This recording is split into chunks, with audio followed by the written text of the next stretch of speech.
What is more of an adventure than exploring places that you'd never go to on a normal day? I'm in Hamilton, Montana for a little while, and although the town is only about 4,000 people, there's a lot to do. We're going to hit all the awesome places in Hamilton, or at least the ones I went to and got footage of. You're going to want to check out what types of stuff you can expect to find in this small town life, and you can imagine you're here yourself. We've got historic places, secret beaches, classic cars, and craft beer. Truly something for everybody. Let's take a drive down to downtown today and see what this classic car show is all about. We won't go and explore every car, we're just hitting the highlights.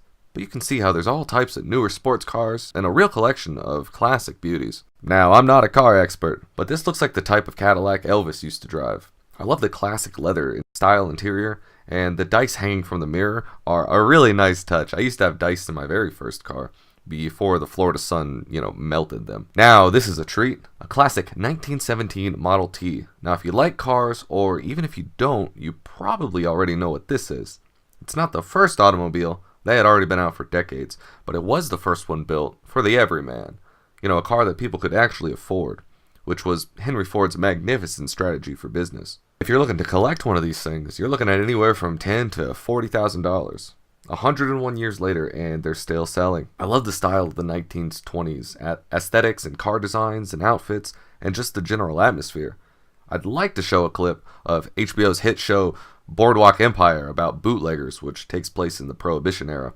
But even though it would be considered fair use, the video would probably get taken down, and it's not worth it. Lots of people showed up today. But not only is there a car show, there's also a puppy race. I showed up right at the finale where the little dogs race to their owners for treats. And go, little guy. And don't think the fun is over though yet. The weekend is jam-packed. It's a craft beer festival right around the corner. Now, Montana has the third most craft breweries per capita, which is crazy. But I guess it's not too crazy considering the population. The biggest brewery in Montana is about an hour north of where I am now in Missoula. And that's the Big Sky Brewing Company. It's funny, I just mentioned Prohibition era a minute ago. Montana was actually the first to repeal the whole state enforcement of it in 1933. Let's leave the big crowds and head over to some historic looking stuff. This long straight road heads up to the historic Daly Mansion. If I'm getting the story right, Daly planted these trees to give shade to his wife when she went on walks up and down the path, and also when they drove up and down it. Now that's an expensive gesture, but I'm sure it was appreciated. It's at least appreciated by me now. it's a great looking atmosphere. And here we're at the Daly Mansion itself. Now his name is spelled D-A-L-Y. So is that Daly, Daly? I'm going to go with Daly since that kind of feels right. It was a cool summer day in 1886 when Marcus Daly purchased the existing homestead.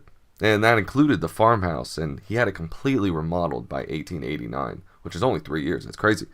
This was going to be his family's summer residence. Can you imagine having that much money? If that's your summer house, I'd wonder what the main house is. The home has over 50 rooms with 25 bedrooms, 15 bathrooms, and 7 fireplaces.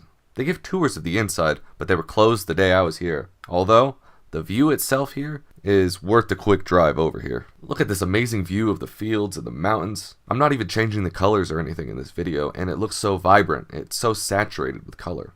And it looks like we have a lot of cows out there too. The tiny little Hamilton airport we talked about in the last video was kind of closed, so I couldn't get too close, but I snagged some good blurry pictures of the kind of planes you could expect to take off from there. There's also a little airport cafe there where I had some good biscuits and gravy. When you think of the mountains of Montana, what doesn't come to mind right away are beaches. But that doesn't mean there aren't any. But of course, they're not in the traditional sense. Lake Como, which is not the Italian one either, is nested in Rock Creek drainage in the Bitterroot Mountains. It's actually a reservoir, but Lake Como is nonetheless absolutely stunning. There's an excellent hiking trail that encircles the entirety of the shoreline and a massive cascade at the west end of the lakes. This makes this an awesome place to hang out at. Besides the crystal clear water and just swimming through that, you could pop down to the tire store in Hamilton and get inflatable tire tubes and just relax and float around the lake all day if you want, which is kind of what I did. There's a good amount of people there this weekend, though it's not crowded at all, it's just the right amount. And if you really want to, you can really go and park yourself somewhere along the shore and get absolute privacy. If you want to stay for a little longer than that, there's also camping spots right along the shore up there, up to the trail a little bit. What's cool is there's also places with electrical and water hookup if you're looking for those when you go camping too. That's always very helpful. Now, I'm posting this video in the winter. It's February now, and it sure sounds nice to be at the beach right now instead of, wrapped up in snow blankets. Well, after an eventful weekend and getting my daily recommended dose of sun, and then some, it's time to head back to base camp, and then maybe, finally, I'll get down to fixing my solar panels.